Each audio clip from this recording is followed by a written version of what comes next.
What sports analogy can I mangle this time? This cognitive psychologist marathon of fact-checking and commentary for Abigail Shrier's Irreversible Damage.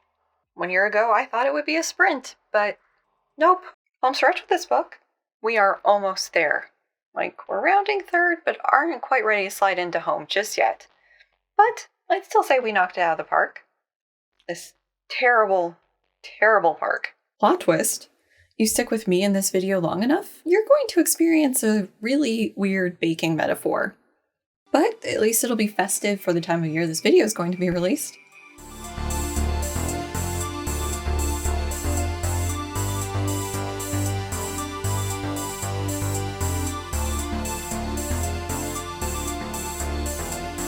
This video made possible thanks to the continuing support of viewers, patrons, and PayPal pals like you. Thanks!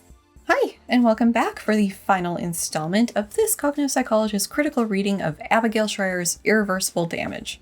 A video that has been interrupted by my real life, just things going wrong enough times that I can't be sure I've still got accurate ages for people that we're going to be talking about.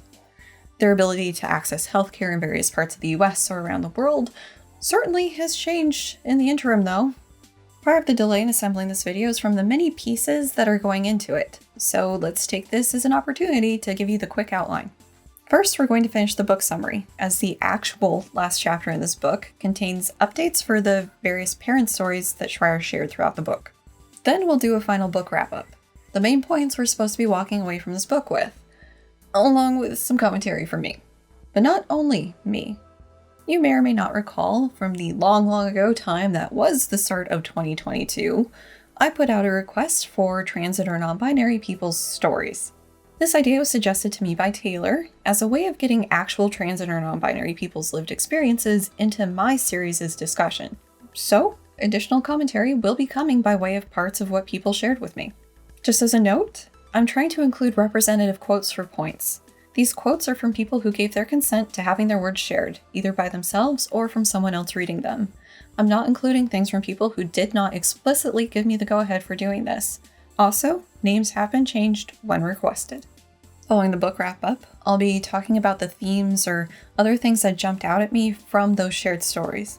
And finally, we'll close off the series with people's responses to Shrier and her besties, their thoughts on the book, and where they say the real irreversible damage can be found. But before we can get there, we need to, one last time for this series, do the quick refresher of the visual shorthand used to indicate where ideas are coming from. This means I'm paraphrasing the book or people's stories. This means I'm responding to the book or integrating my thoughts with science. And yes, dear viewer, there is some science to be had in this video, but only because Shrier decided to go and talk about brain stuff. One last little thing before getting this train en route. It is finally time for me to release this fun little bit of merch I had designed to commemorate the end of this series. Because for a bit, my channel has largely been talking about Lobster Daddy and the gender crit crowd. So why not have a mock restaurant shirt for the Eris diner with the dish that we are best known for? Alrighty, time for that turf roast one last time.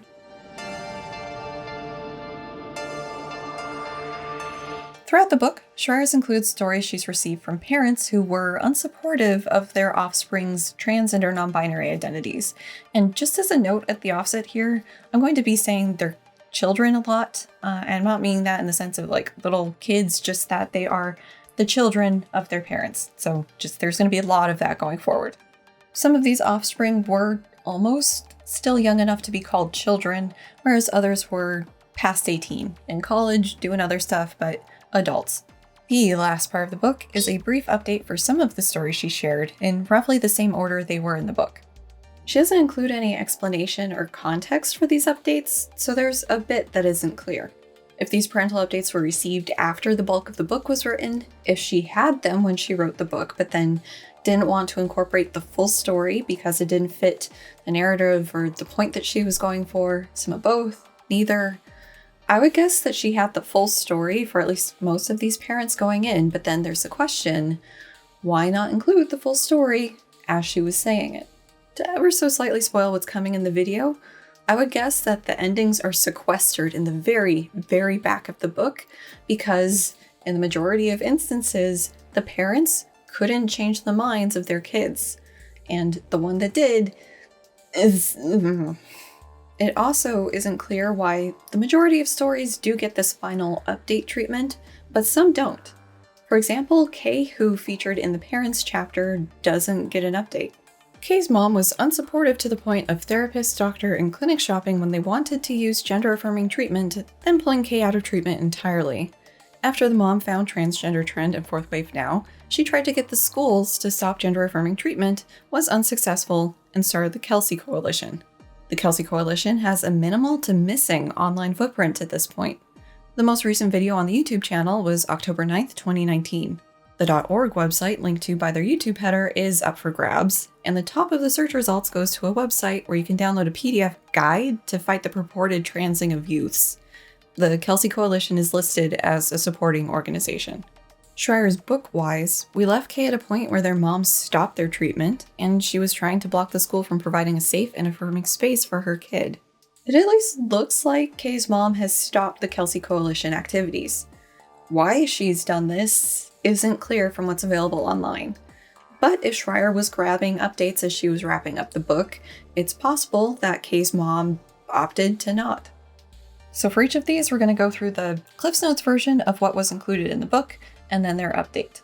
Just to note an editorial decision, for most of the people, we're going to still default to using their initial and they/them pronouns. For one story, it's pretty obvious that the person is still trans. Like, he lays it out for his parents in such a clear manner that it's not possible for Shrier to fiddle around with it. But for the other stories, it's less clear, because it's like we're at the end of a game of telephone, where we are getting things after Shrier who got it from the parents, who got it from the kid. And because Shrier has this seeming bias to want to try to resuscify everybody, the truth stopped way over there. We'll begin this at the beginning. Elle's story was shared in the introduction. Shrier emphasized that they were a girly girl when young, the difficulties they had with depression and anxiety, and making friends with other girls. In college, Elle identified as trans and started testosterone. Shrier asked the mom why she was sure Elle wasn't experiencing gender dysphoria.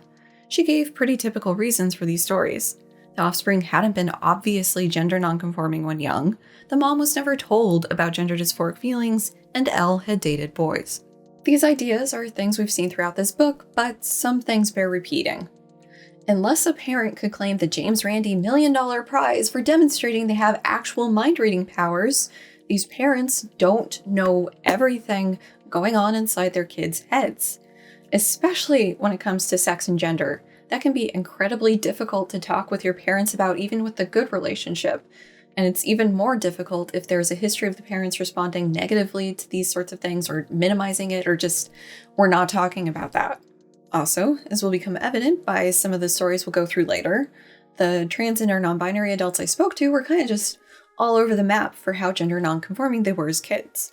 Some conformed because there was overt pressure for them to conform to the gender expectations assigned at birth. Some conformed because things didn't really become a problem until they hit puberty, and others were just non-conforming to their assigned gender.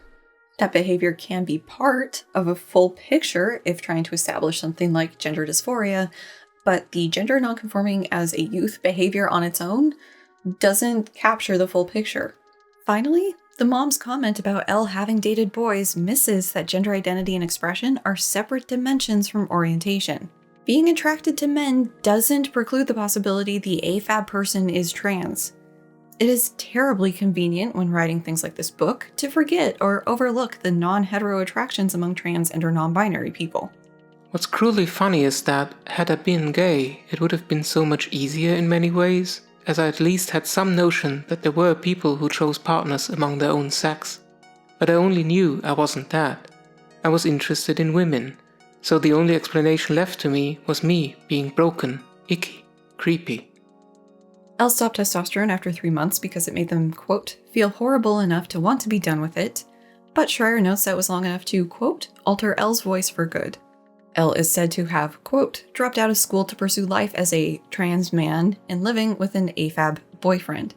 Subsequently, Elle exited that relationship, went back to school, and stopped identifying as a, these quotes are Shrier's, trans man with a boyish haircut, quote, dyed all sorts of fun colors.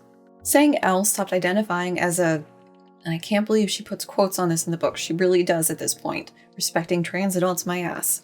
Saying Elle stopped identifying as a trans man is a bit different than saying that Elle now identifies as cis, especially with the next little bit of info that's coming. Shrier offered her congratulations to the mom about this, but the mom wasn't keen on celebrating. Elle still has a trans tattoo, and with Elle back at college, the mom is afraid Elle will, quote, change their mind and return to testosterone. Trying to find the silver lining, Shrier includes that interactions between Elle and the parents are, quote, far less combative, provided they studiously avoid discussions of gender. Elle is still part of the nested, quote, queer community at the college, whatever that practically entails, which means the mom is still, quote, holding her breath. Something described by a fair number of people who share their stories with me is this feeling of rightness after starting hormonal treatments, that the body is finally able to come into alignment with the mind about the person's gender. I'll share one example now. On a more positive note, transitioning basically saved my life. I've never been happier, I have an overall supportive environment, and I'm glad I'm finally true to myself. It was the best step I took in my life, and I'm grateful that I got access to tea. I was miserable during puberty and wish I was put on puberty blockers. I finally feel like myself. I like all the changes my body went through due to HRT. The only irreversible damage my body took was done by puberty, not HRT. Maybe part of Elle's wanting to quit testosterone after a couple months was because they didn't have this experience. And absolutely, fair enough. People need to have the space to try things out and see what does and doesn't work for them. Reading between the lines here, I'm kind of suspecting Elle may be non-binary or genderqueer, given the breadcrumbs Shrier's left us, but that's speculation from her wording choices as well as the unease the mom still has. In Shrier's framing, the irreversible damage done here would be the change to Elle's voice, but we aren't really given an indication to think that it's something that bothers Elle. There was some discussion in the stories I received about wanting there to be a push to normalize variety more. In this context, it would be for how high or low pitched somebody's voice is of whatever gender they happen to be. But it wasn't just about voices. There was also body shapes, what may or may not be going on between a person's legs or up top, or really just anywhere on the body, since any of it's fair game to discuss, apparently. We are all gingerbread people, after all, and the dough's going to go where the dough's going to go. We may not be happy about it. We may feel great distress because the cookie cutter used doesn't match the dough flavor. But thanks to modern baking techniques, there are things that can be done. But we can also work to embrace cookies of all shapes and flavors. And now I'm going to put this metaphor down before it gets even more weird. Next up is Jay. Jay's lesbian moms thought Jay was straight. He did ballet, joined the Gay Straight Alliance in high school, and his parents seemed to think Jay was trans by friends in school. Like Elle before him, therapists and doctors wanted to follow the guidelines for treating trans and or non-binary youths, but the moms weren't having it. Jay persisted, much to the parents' chagrin. While discussing gender identities, one of Jay's moms tried to play the biological woman card, which did not improve things. Jay moved out at 18, joined a ballet company as a male dancer, which upset at least one of the moms. The mom reprimanded Jay. Jay cut them out of his life. Update. Jay went on testosterone and had top surgery. After a couple years, Jay got in contact with his moms again. Jay is still performing male roles in a dance company. Quote, Jay has invited his moms to see some of his dance performances. On stage, Shirley finds him hard to recognize. And why would Jay be hard to recognize, Shrier? Would it be because the moms are too attached of the image of Jay as their little one and not the man he's become? Or is it perhaps more simple than that? That Jay looks the part of a male ballet dancer. During a birthday present walk with Jay, when mom was trying not to, quote, ruffle a feather about topics, but then brought up the, quote, dangers of long-term testosterone use, Jay reinforced his boundary, saying that wasn't up for discussion. Quote, at 20, Jay remains steadfast in his identity as a trans man, if less combatively so. The mom has tons more they want to say to Jay, but refrains from doing so. She is grateful to talk to Jay, as it's more than some parents have. While the ideal situation would involve Jay's parents not talking to Shrier about how their kid isn't really trans, we'll still call the moms respecting Jay's boundaries enough to not continue to pester him about it as a mid-win. And to be a smidge, I don't know, pedantic here, I don't think this less combative thing is as much a win for the parents as Shrier seems to be trying to treat it. It seems more like Jay is just refusing to debate his parents about any of the trans stuff, and so it's just off the table, they're not discussing it, and so there's less fighting about it because his boundaries are being respected. The only damage I see here comes from an ideology held by the parents as preventing a more healthy relationship with their son. S's parents, in brief, were unsupportive and financially manipulative, if not abusive. S's parents assumed they were a lesbian, got into a top-tier school, parents paid the way. The mom says the idea of being transgender was put into S's head by a school counselor. It's possible the therapist gave S language to express what they'd been going through. Seems more likely than S being transed by the counselor. S came out as trans and wanted to start hormones. S's mom thought it would be a, quote, huge mistake because she doesn't think S is, quote, a guy or could, quote, ever become a guy. S stopped talking about these matters with the parents, which to them meant S was over the idea. S got an unpaid internship, their parents filled the financial gap. At this time, S was seeing a gender therapist, and according to the mom, all their friends were trans. S was binding their chest. Parents made comments that made S feel unsafe. After landing a job where S could support themselves, they cut off their parents despite the mom's pleadings. The final part of S's story was the mom expressing her displeasure at their child's willingness to use their money. Given the statistics for trans and or non-binary people for just everything that could be lumped under the term money trouble, it makes sense for S to do everything they could while still having access to their parents' funds. I can kinda understand the parents feeling upset at this because they feel like they've been used.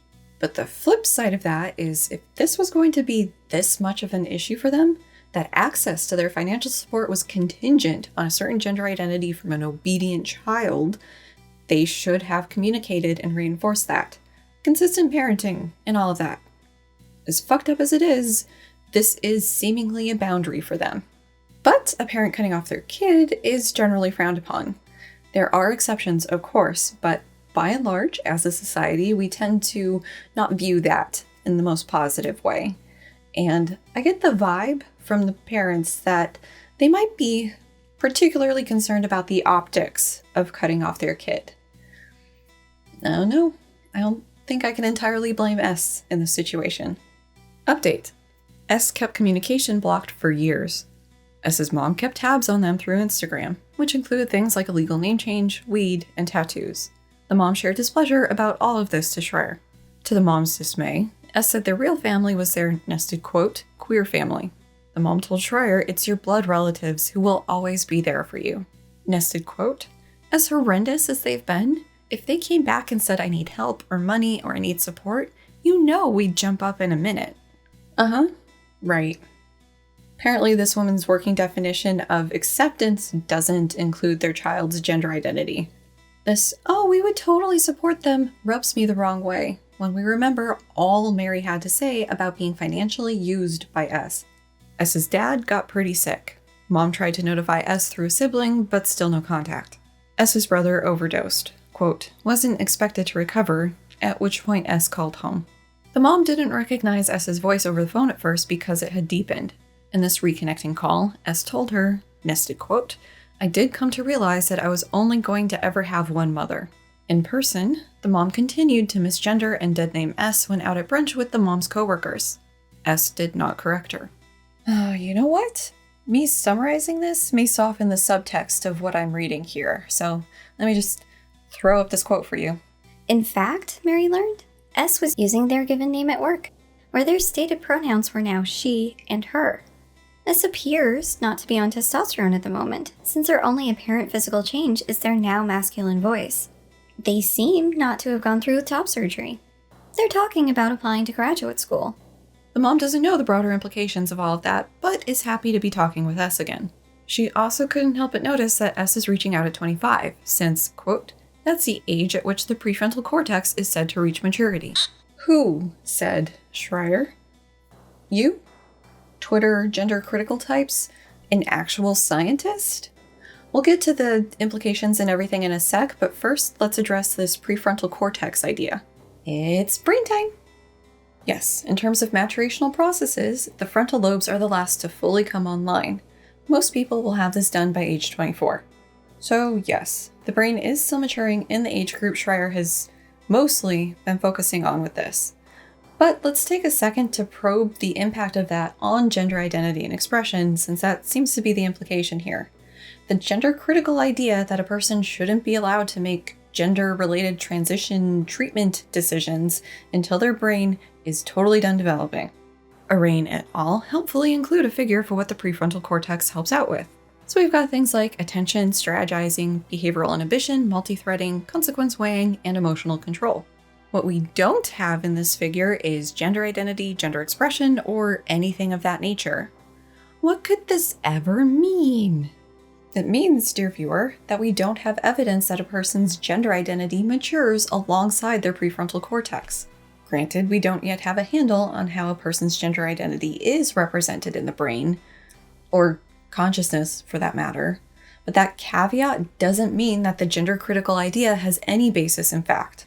I will say, from the available information, it doesn't seem like a person's identity is yoked to the frontal lobe development, so that idea has little merit. It would also be incredibly surprising if gender identity fell out of some analysis as being solely housed in the prefrontal cortex. Now getting back to S and their mom. It is potentially possible that S's prefrontal cortex ending its development gave them the ability to put up with their mom's BS in order to have some sort of relationship with her. Emotional regulation, inhibition, and all of that. I've also continued to default to they, them for S because I'm not seeing a clear indication in any of this that S has detransitioned. J's update had a clear statement that he is a trans dude. What we have from S's mom is not at all that clear, especially keeping in mind this info is being passed to us by someone who told that person they could never be a guy. I imagine if S had stopped identifying as trans and let the mom know, it would be in text. Shrier would be playing it up. She couldn't not. It would fit the ROGD idea too well. Now, it is possible this detail didn't happen to come up in the brunch conversation, but come on. This mom? You think she wouldn't be trying to get that sort of info out of her kid at all times, needling them with just their dead name and misgendering and I can see a couple explanations for what the mom is saying S said. Maybe S is using their birth name and feminine pronouns with everyone everywhere all the time. Totally possible. If that is their best path forward, good for them. Or maybe S is in a place where they need to fly under the radar at work and is prioritizing having a relationship with their mom over the mom actually using their name and pronouns. As we've talked about in the series before, and some of you know firsthand, it isn't always safe for somebody to be their authentic self with everyone 24/7, especially if they're trans and or non-binary. It may not be in S's best interest to be out at work. We just don't know. We also don't get as much of a physical description for S as some others, just that their voice is deeper, plus some speculation about what medical transition steps they've done based on, I'm having to assume, how they looked at this brunch. And again, whatever S needs to do, or not do, to feel comfortable in their skin is valid. S stopping testosterone and opting not to get top surgery doesn't invalidate their identity, whatever it may be. G is probably the youngest of the people we're revisiting. They were, quote, girlish as a kid, had a friend come out as trans in middle school, joined the Gay Straight Alliance in high school, and came out as trans themselves. G's mom, quote, chalked up the gender thing to a phase. G's dad viewed his kid as having caught the trans from kids at school. In a play at a leadership retreat, G again said they're trans, somehow surprising and confusing their parents. G threw out clothes that didn't bring them joy and talked about the next transition steps, which, quote, alarmed their parents. G's story ended with Shrier talking about the, quote, upgrade they got from, quote, reinventing themselves as the edgy trans kid. So, how is G now? G's Indian American parents concluded their experiment with acculturation had been a mistake. They extracted the family from their progressive American city and moved across the country to a town where they had Indian relatives, ready to reimmerse G in traditional Indian culture. Oh, fuck. Poor G. The earlier story made it sound like they had a good support network and friend group at school, and now they've been pulled out of it by their parents. Brace yourself. I'm going to say one of Shrier's dirty words. Intersectionalism. G's trans experience is being informed by their culture. The parents of S and J may not have had a similar option to force their opinion on things like G's. S's in particular, they are giving off strong upper middle class white vibes. G is far from alone, though. For this next story sharer, the intersection between his ethnicity and his gender identity brought him an extra layer of parental manipulation and suffering. During the years before I left, my mother consistently tried to demean me, told me I was betraying her by not being the black woman she raised me to be, and constantly questioned why I couldn't be happy as a stud. The term used for black butch lesbians, as before I came out, I lived as a lesbian. This is important because in the black community, the women are seen as the pillars of the household and the community at large. So to turn my back on that is seen as a betrayal to some folks. It caused me immense shame and guilt. But I couldn't live like that. It was killing me. That's silly me, centering the voices of the trans and or non-binary people instead of their parents. How did G's parents tell Shrier things were going? The move was largely successful, and G more or less left their trans identity behind. They enrolled G in school with their given name, and so far they haven't changed it back. Although they still maintain a queer identity with their friends in their former state, and they still insist to their parents that they are bisexual. Their mother surreptitiously threw out their binder during the move, and for now G hasn't replaced it. They even went back to wearing skirts. G hasn't talked about hormones in a while. G may not be in much of a position to offer resistance now. Them not switching their name at school, replacing the binder, or opting to wear skirts isn't indicative that G doesn't still identify as trans. Their parents just flex their dominance over them in a huge way, and that's just in the stuff we know. It's possible they gave G an ultimatum of some form to keep them on the path they want for G. It's included that G has kept their friends from before the move online. It's possible access to them is contingent on not pushing the trans issue further. Hopefully G will be able to live their life how they want at 18. I'll leave it at that. So I didn't catch until pretty late in the process that there were 2 stories that ended up with the same initial of J. So this is a different one. The parents described young J as, quote, feminine and, quote, boy crazy, then self-identified as, quote, pansexual, non-binary, and then trans by the end of high school. Oh, broken record time. Orientation and identity are separate dimensions. This isn't indicating a flip-floppy identity as Shrier seems to be implying. Also, people can move between trans, non-binary, and cis identities and expressions. This doesn't mean that any of those identities were not legitimate. They only really become illegitimate if the person tells you they were. J was, quote, allowed to go to college on the condition they not do any transition while there. J went and did it anyways. The parents found out when an insurance form about top surgery was mailed to their house.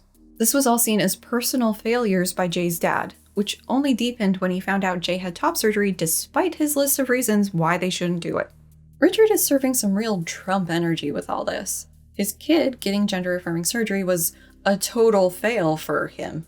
Jay's mom tried to love them out of their identity, which also failed. She also had a spicy take on how long trans people have been around for. Updates. Jay has graduated college, gotten tattoos, and is still in contact with their parents. I spoke to Rachel just after the winter holidays, when Jay had been home for a visit. They just left yesterday. They were here for a week, Rachel told me. Who was with her? I stupidly asked. Oh, I use they, them, their mother said, dropping her voice.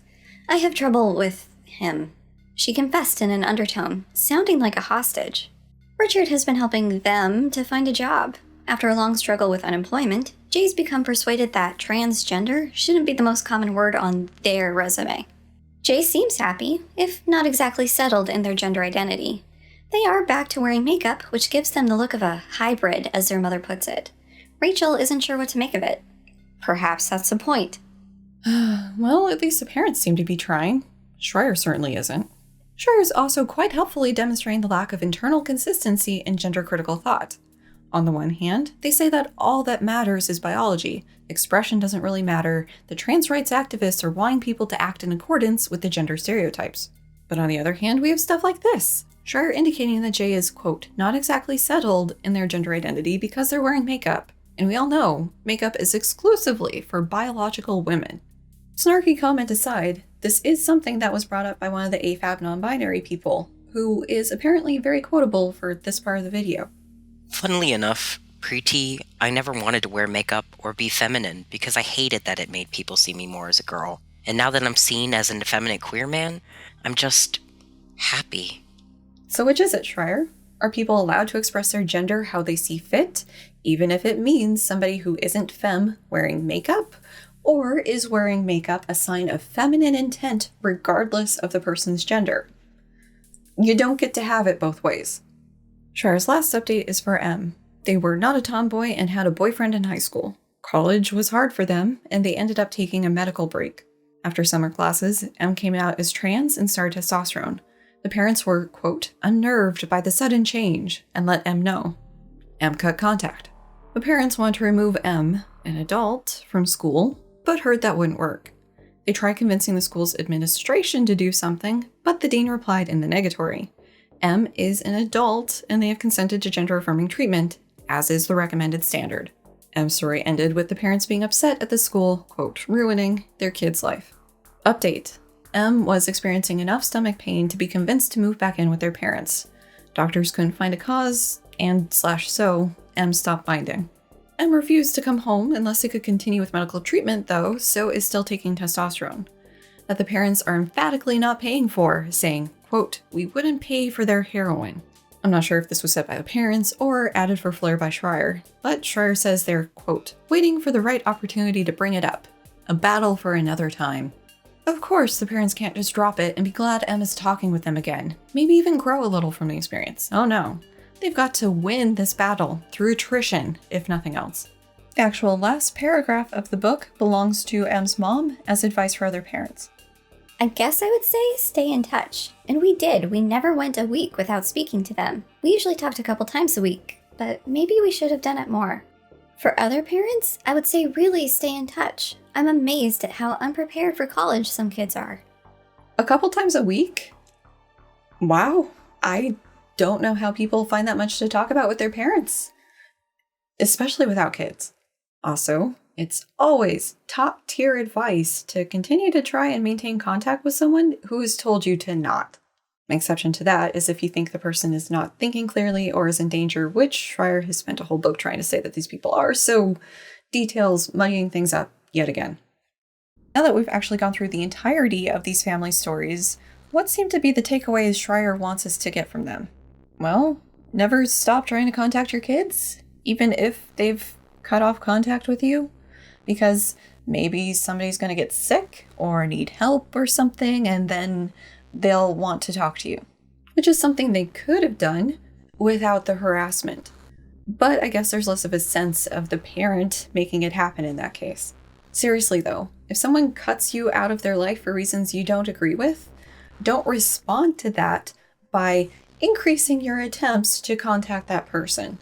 I think some of the reasons for why a person would choose to go zero contact with someone else can basically be boiled down to a lack of respect. Lack of respect for the person's boundaries, for their identities, for them just as a person. If that blocked person wants to demonstrate they're growing from this experience, that they're working to change and be better at respecting people, first step is to respect that other person's choice to not talk with them. If they want to get contact going again, they will. Shrier seems to have placed the parents as the custodians of their offspring's suffering, and I mean that in a couple different ways.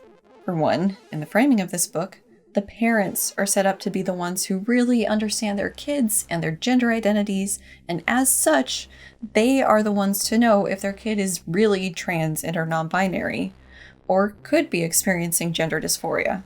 If the parent doesn't believe or respect what their kid is telling them about their gender identity, then any suffering their child's going through is actually because of the trans contagion they caught socially.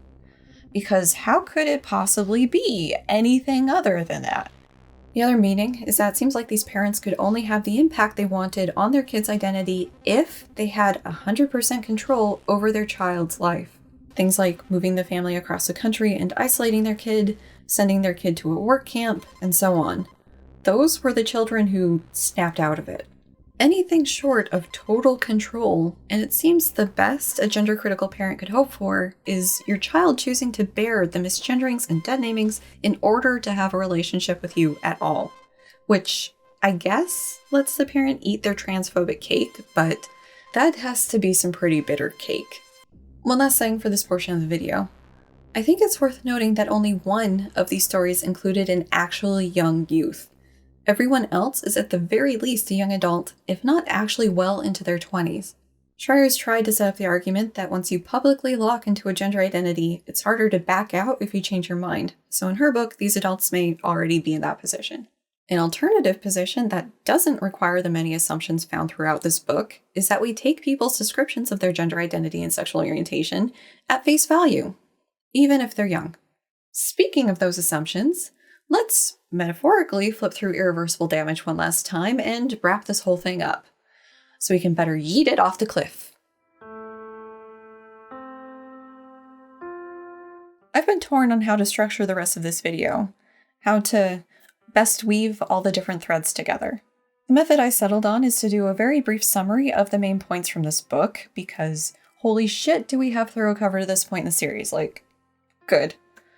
Give my final thoughts there, and then get into people's stories, both to talk about the themes and patterns I noticed in them, but also to argue against Shrier's claims. Shrier's core message is that AFAB youth are being pulled into falsely identifying as trans and non-binary because they're lonely and anxious. She placed blame for this all over the place. The rigid gender roles of society, social media influencers making it seem like transitioning would make everything better, schools brainwashing kids with the trans agenda, parents who are unwilling to parent their kids, and healthcare professionals, mental or otherwise, who have also bought into the trans agenda and are doing irreversible damage by giving many associations standard of care. The people who were given the strongest voice in this book on AFAB trans and or non-binary people weren't trans and or non-binary people, but instead those who were brought together by their rejection of these trans and or non-binary youths' gender identities and expressions. The parents who shared their pain with Shrier. The researchers who seemed to refuse to listen to the actual people experiencing gender dysphoria. The mental health professionals who think this is just the modern version of hysteria. The people who have detransitioned and now seem to be operating under the belief that no one should transition, or at least not without baffling and cruel levels of bureaucracy in the way first. We could sit here for another 12 hours while I rehash how terrible the support was for this book, either by merit of the work itself or through her interpretation of it. But how about we use that time instead to do things that spark joy with the people we love, and take this point as thoroughly argued. Yes? Yes. If nothing else, this video will demonstrate the importance of knowing and understanding your sample and potential biases when gathering data. Shrier seems to have only directly spoken to one trans person, AFAB or otherwise, who doesn't believe the social contagion idea. The influencer she spoke about to an uncomfortable degree, and who wasn't fully informed about what this book would actually be about. It's like the hammer-nail idiom. When all the people you talk to are gender critical, all the world is cis with varying levels of denial.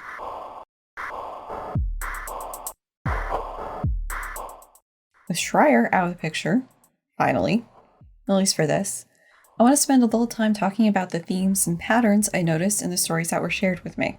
When I put out the call for stories, I intentionally left the prompt relatively vague and open-ended, so people could share as little or as much about whatever they thought was relevant. Some people did need a little bit more to go off of, so in those cases I'd ask for things like what their childhood was like, how the response had been from family or others, what things they'd want people to know, stuff like that. As I started to read through them, it seemed like there were a couple clusters of info people were talking about. Their histories, mental health, how people responded or handled the news that they were trans and or non-binary, what gave them the tools or introspection inspiration for thinking through their gender identity, and what their reason was for breaking out of the currently culturally default cisgender box, however far they have ultimately broken. Contrary to what researchers like Zucker seem to assume, or is built into the standards he helped write, I didn't see a universal childhood gender experience. Some people knew their assigned gender wasn't right for them as kids in ways that would meet the clinical standards. Ever since I was conscious, I knew my view of my own gender was very different from others. I would cry when I was told to sit with the other girls. I would beam when servers at restaurants referred to me as my mother's son. I would ask my mother impatiently when I was going to finally get boys equipment, and would get very disappointed when I realized she was kidding when she said she'd take me to the doctor so they could sew one on. Of course, I loved things like Power Rangers and romping around in the woods, but I also played with Barbies and loved the color yellow. Interests were not as important to me as others seeing me as a boy, which is how I saw myself. My memories of feeling like a boy go back as far as I can remember. When I was very young, I knew I was a girl because my parents and the adults around me described me as such, but I thought that there was an unspoken understanding that this assignment was nominal, that everyone, especially my peers, knew I was really a boy, but that I had to be a girl because of my body. Some people probably could have met those standards had they the language to talk about their experiences. Right from an early age, I can remember things that pointed the finger at being trans, but I didn't really have the language for what that was. I wasn't exactly unhappy, but I still always felt kinda like an alien, just visiting the planet. And I didn't even have the right words available to me to even ask what was wrong. But who could I have asked in any case? My priest? My school teachers? But as I said, this wasn't universal. Sometimes, perhaps, because they weren't experiencing as intense or severe gender dysphoria. I'm non-binary, leaning towards gender fluid. I've always been uncomfortable filling my assigned gender role, but didn't have the language to describe it until my early 20s. But for others, there was extreme distress, but without the clear signs Zucker and co. look for. Much like many other trans women, it's not really an I've always known story at all. It was an incremental series of moments that finally led up the decision to fully engage with medical and surgical treatments.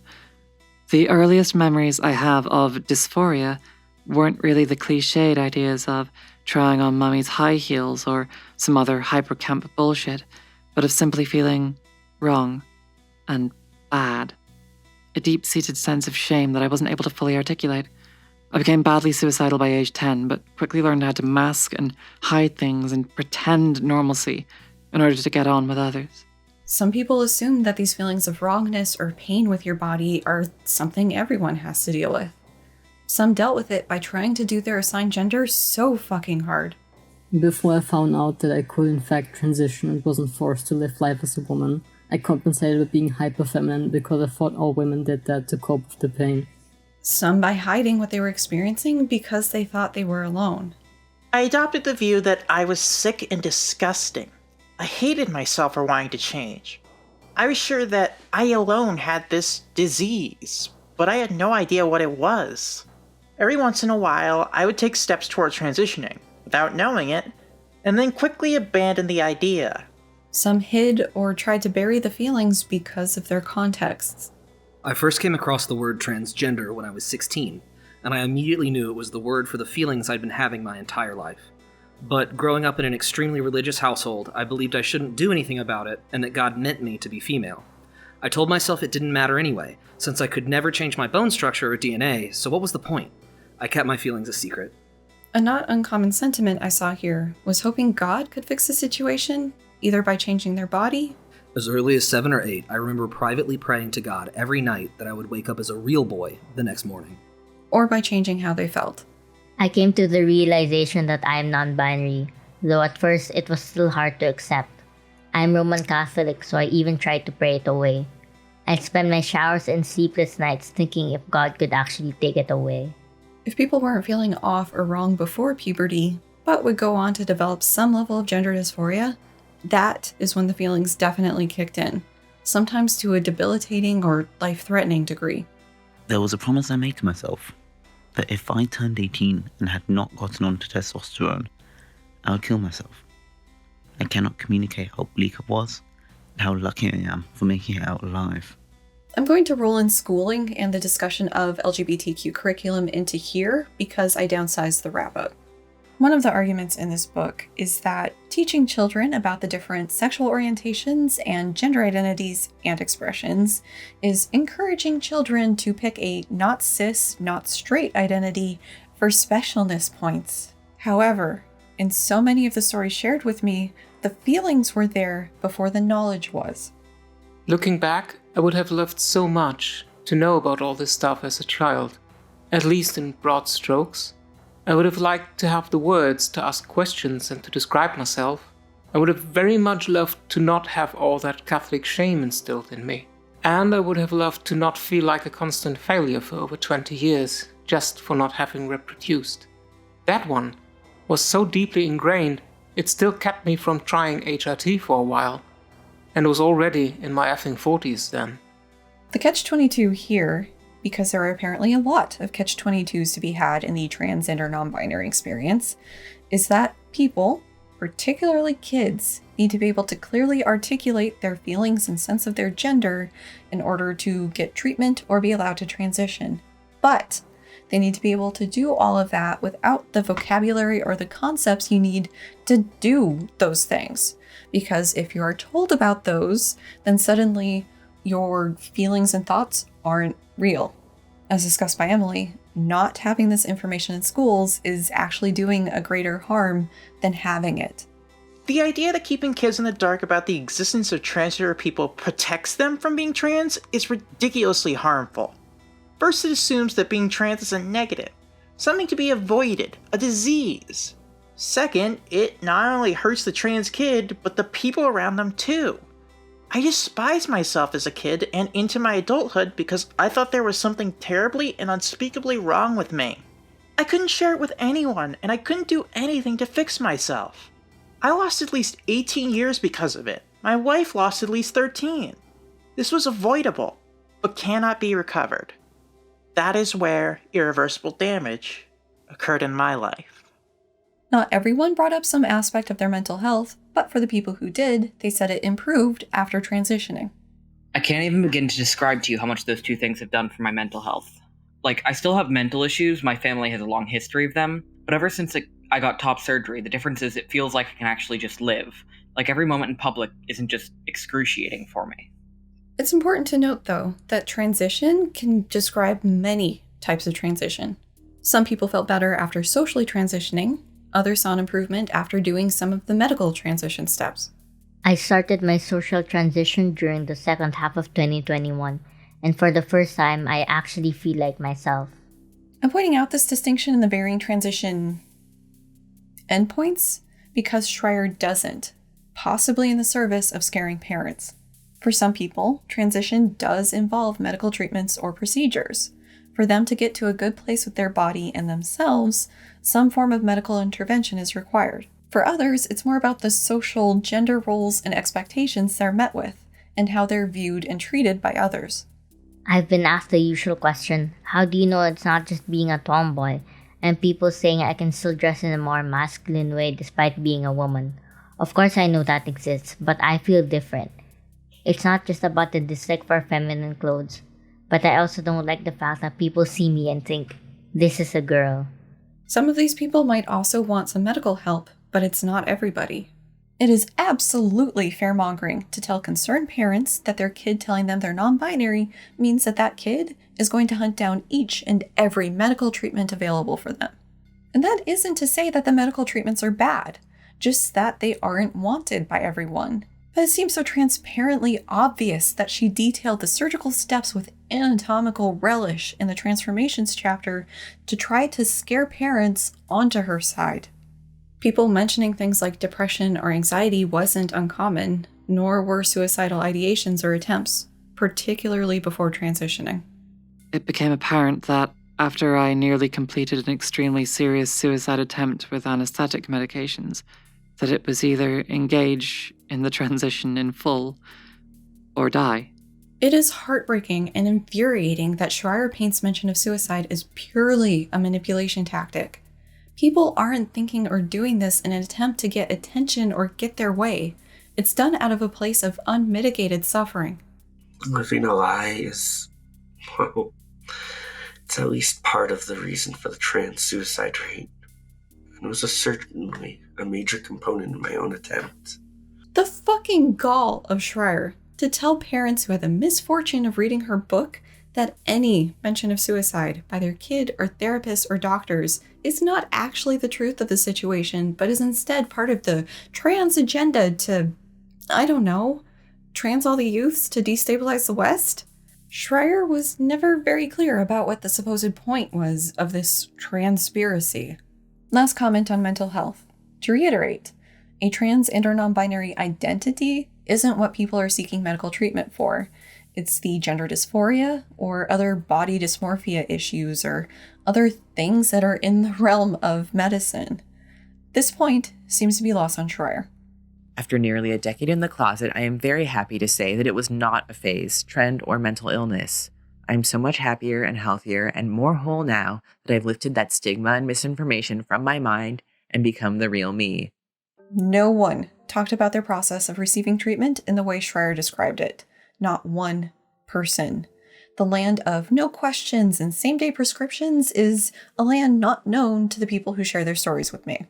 The closest was someone who described finding an informed consent clinic as an adult and was able to get the prescription process rolling pretty quick. But she had previously been denied any treatment some years prior to this unless she divorced her wife, because they weren't going to start the transition process for someone who was still married.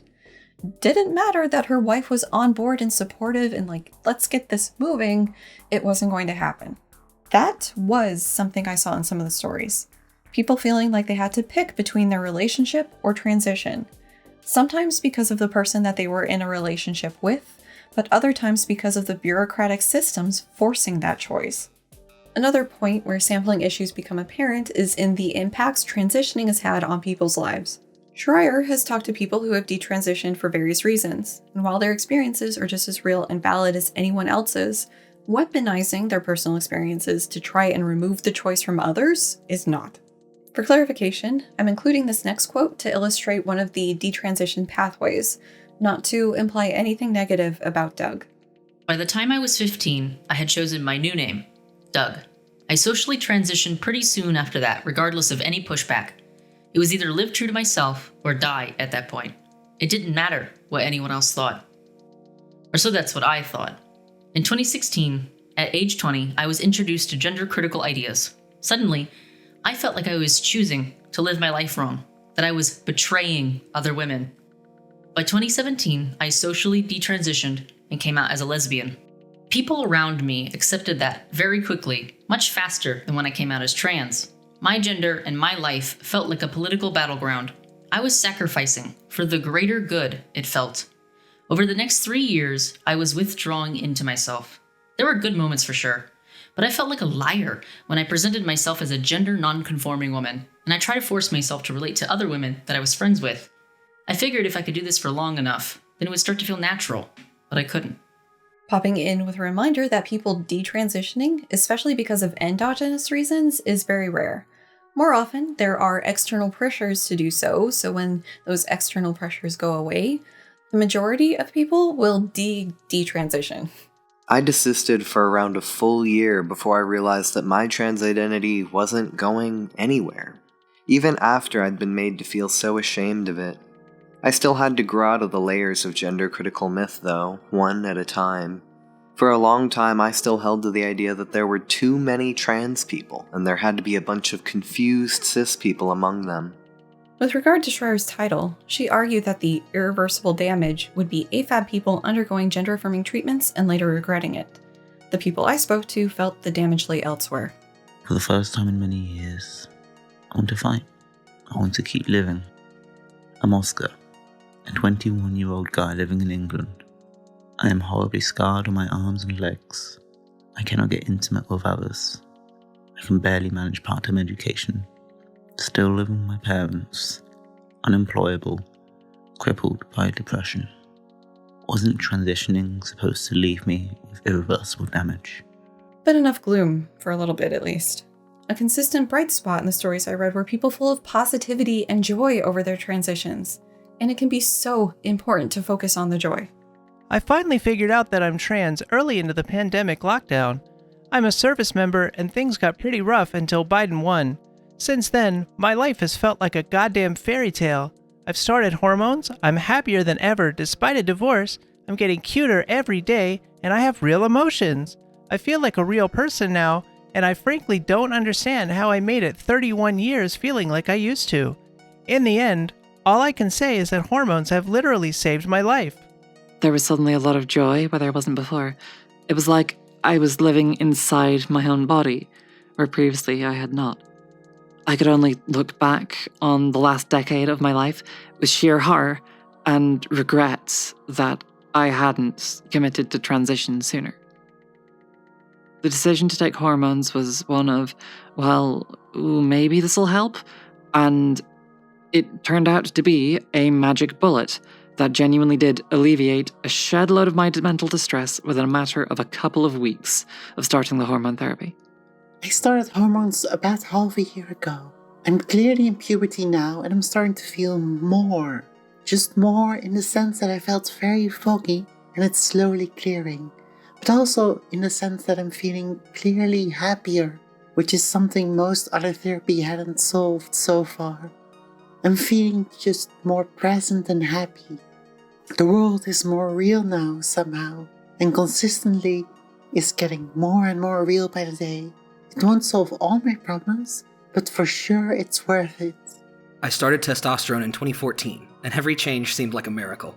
Last year, I finally had top surgery and metoidioplasty, and they were life-changing. I'm happier in my body than I've ever been, and my only regret is that my family would not take the journey with me.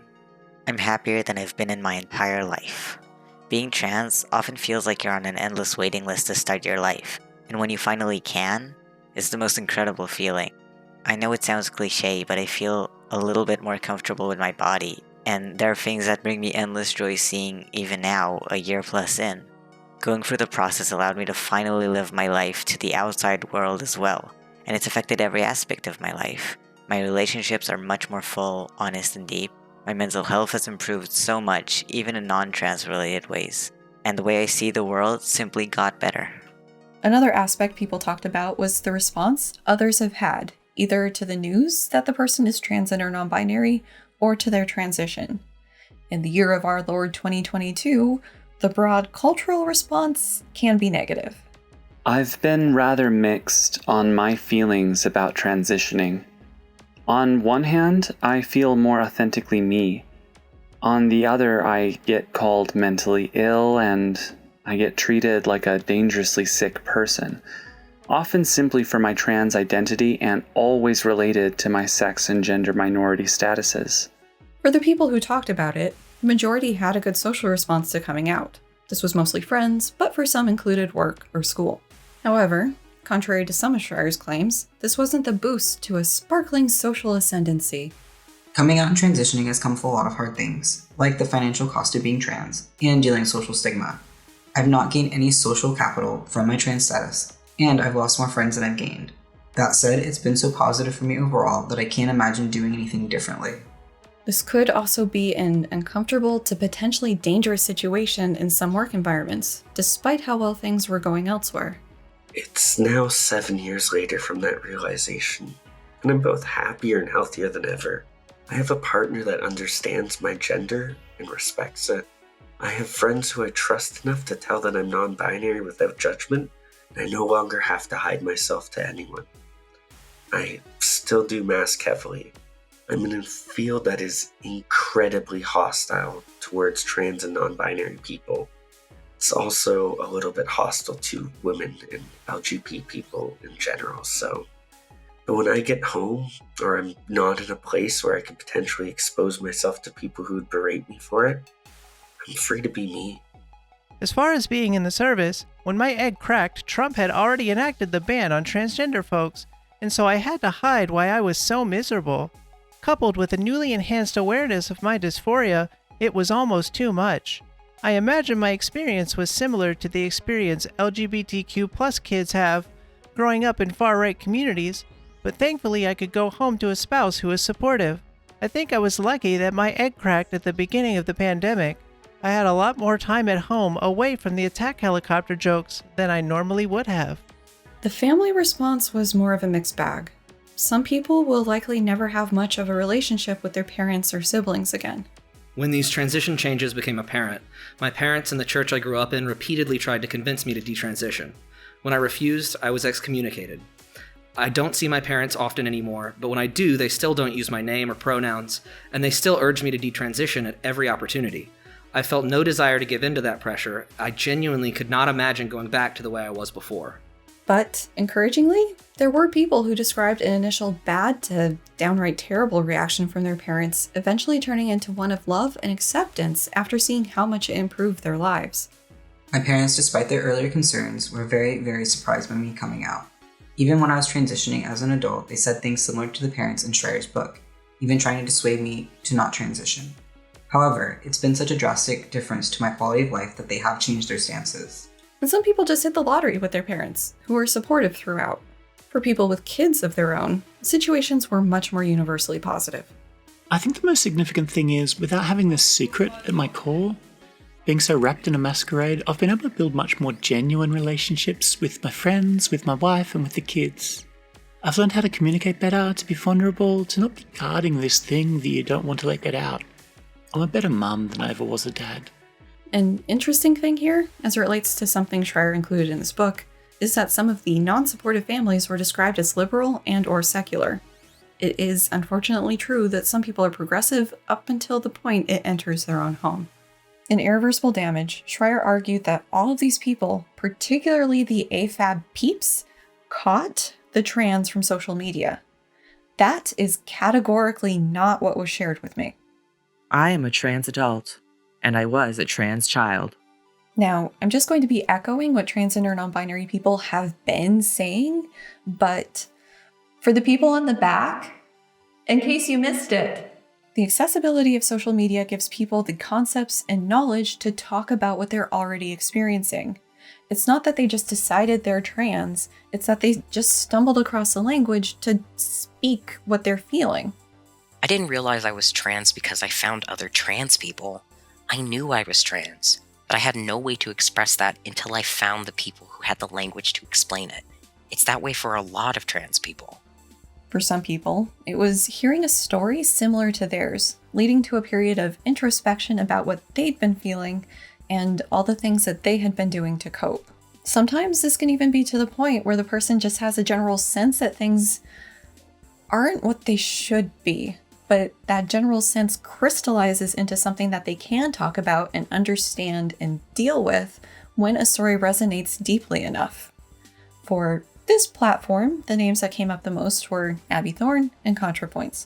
For other people, it was exposure to the transgender non-binary corners of Tumblr, YouTube, or other social media sites, noticing the general vibe resonance, and getting curious.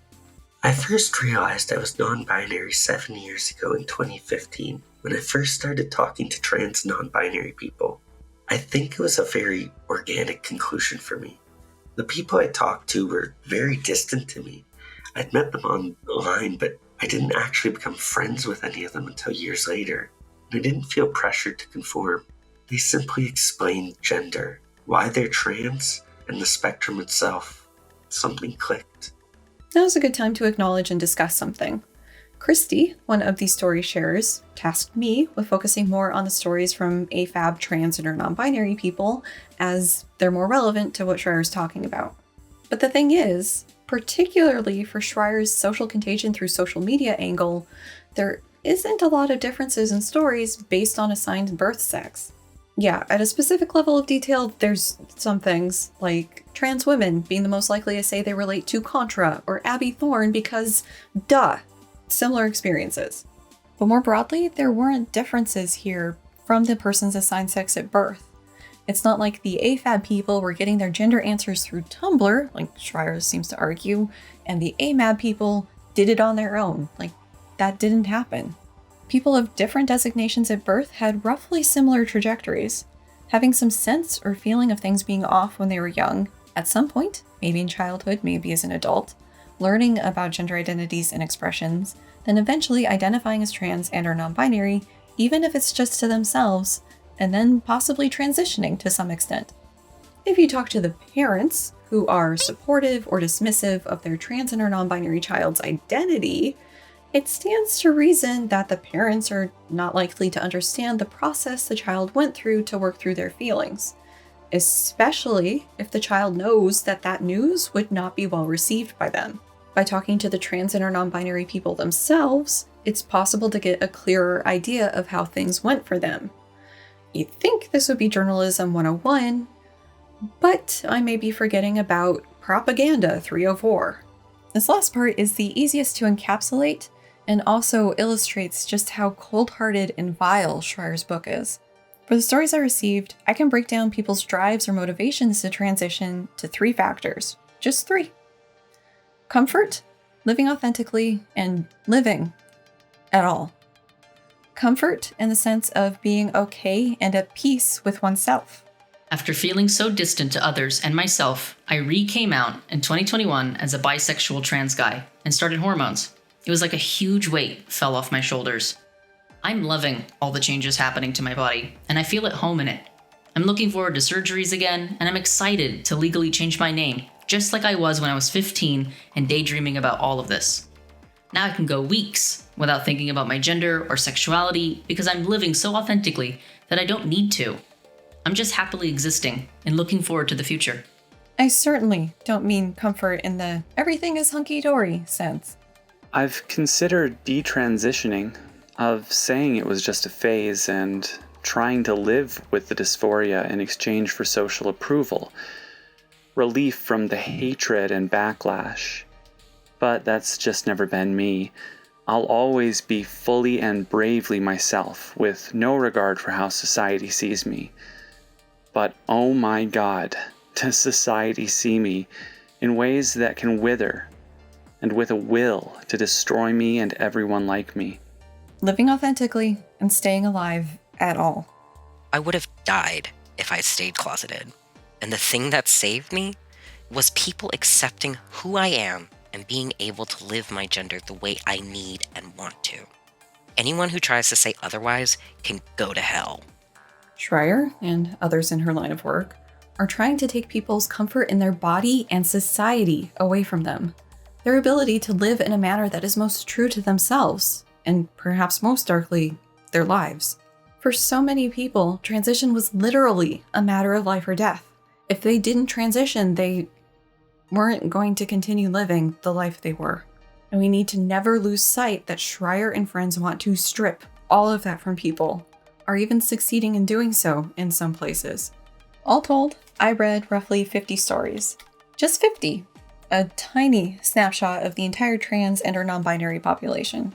I did see some stories that were fairly positive throughout, but those are definitely the exception, and they know it.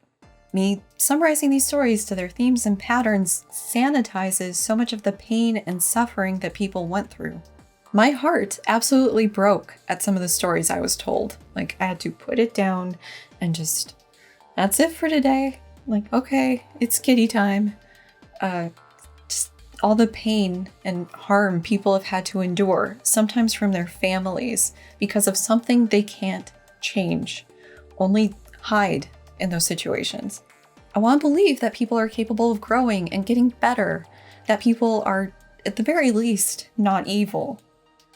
That can be a hard belief to maintain sometimes.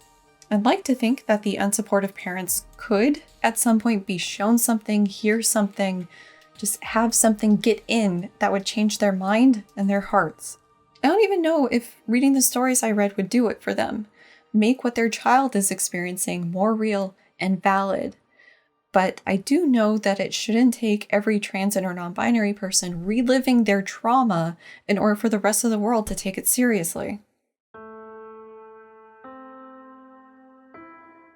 I'm reserving the final words of this video for the story sharers themselves, so I'll give my final thoughts on Irreversible Damage now. In my opinion, this is a terrible book that has had devastating consequences. This is a core book to the gender critical movement, and also, as such, illustrates flaws within that movement. The one that stands out the most in this book, or things like Littman's research, is a seeming unwillingness to talk to the actual people they're talking about regarding their experiences. Instead, the gender crits have their own narrative for the hows and whys of people's gender identities and expressions that are far removed from reality. Also, because this is part of my brand and also the point of doing this series, the researching and referencing in this book left much to be desired. The research, when not blog posts, was cherry-picked, sometimes lacking rigor, other times was misinterpreted, and overall used the veneer of science to back a political and personal opinion of the author. So I'll give this one a none out of 10. Would not recommend. And now, some of my community's final thoughts on irreversible damage. My relationship with my mother is better. She no longer believes transphobic conspiracy theories, but I wish that she'd never found gender-critical ideology. It was damaging, and I would be a much more confident person today if I had not been broken down by fear-mongering. I am who I always wanted to be, but it shouldn't have been this hard to get here. Rhetoric like Abigail Shrier's and Blanchard's made me believe, while I was still a child, that I was some mentally ill pervert who had a paraphilia for imagining themselves as male and enjoying wearing men's clothing. This is not the case. I am now in my 20s and regret not telling an adult about what I was going through. If anything, people like Abigail Shrier are doing irreversible damage by inflicting shame, outright misinformation, and stigma onto young trans people's lives, leading them to go through irreversible puberties that don't match their gender identities, and causing irreversible damage by denying kids life-saving medical treatments. I hope that future trans people have much easier times getting the help they need, and that transphobes will stop actively hurting children who are honest about their gender. Because if you treat your children like property, or only allow them to be and do what doesn't embarrass you, then you're not a parent, you're an abuser. The damage that was done wasn't because of hasty decision-making. It was because of the fear instilled in me and those around me. It was done by hesitation and the failures of an overzealous system of gatekeepers. I was irreversibly damaged by the very systems that Shrier is attempting to use to protect the families of trans kids. Because let's face it, she's not helping those children one iota.